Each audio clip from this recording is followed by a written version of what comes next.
Asturgar es una empresa de servicios culturales que nace en 1989, es la primera empresa en ese momento en Asturias del sector y ahora mismo somos dos líneas de trabajo. Uno en equipamientos, en el que trabajamos en escénicos, en teatros, en documentales, en bibliotecas y ahí lo que hacemos es aportar equipos humanos y procedimientos de trabajo, y otro ámbito es ya más de consultoría en proyectos que los tenemos centrados en el tercer sector, trabajando con fundaciones y asociaciones y especialmente en el ámbito de la discapacidad, lo que es cultura inclusiva y turismo accesible. Gracias a estar con Asturgar, por un lado hemos podido ofertar de una manera más competitiva, dado que en algunos casos las condiciones económicas eran mucho más ventajosas que otro tipo de entidades financieras. Por otro lado, la tramitación ágil, después de llevar ya tanto tiempo con Asturgar, significa que no tienes que hacer muchos pasos intermedios cada vez que vamos a concursar, que para nosotros es casi un continuo.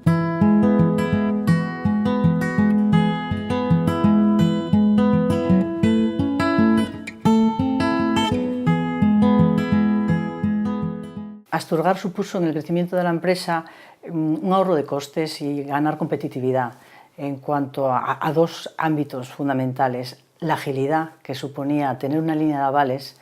y los protocolos de petición de los avales eran muy sencillos,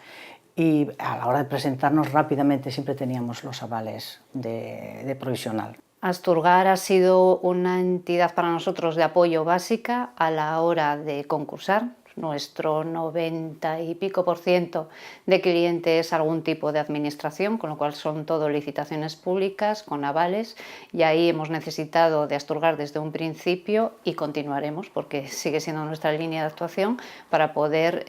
presentarnos a los concursos.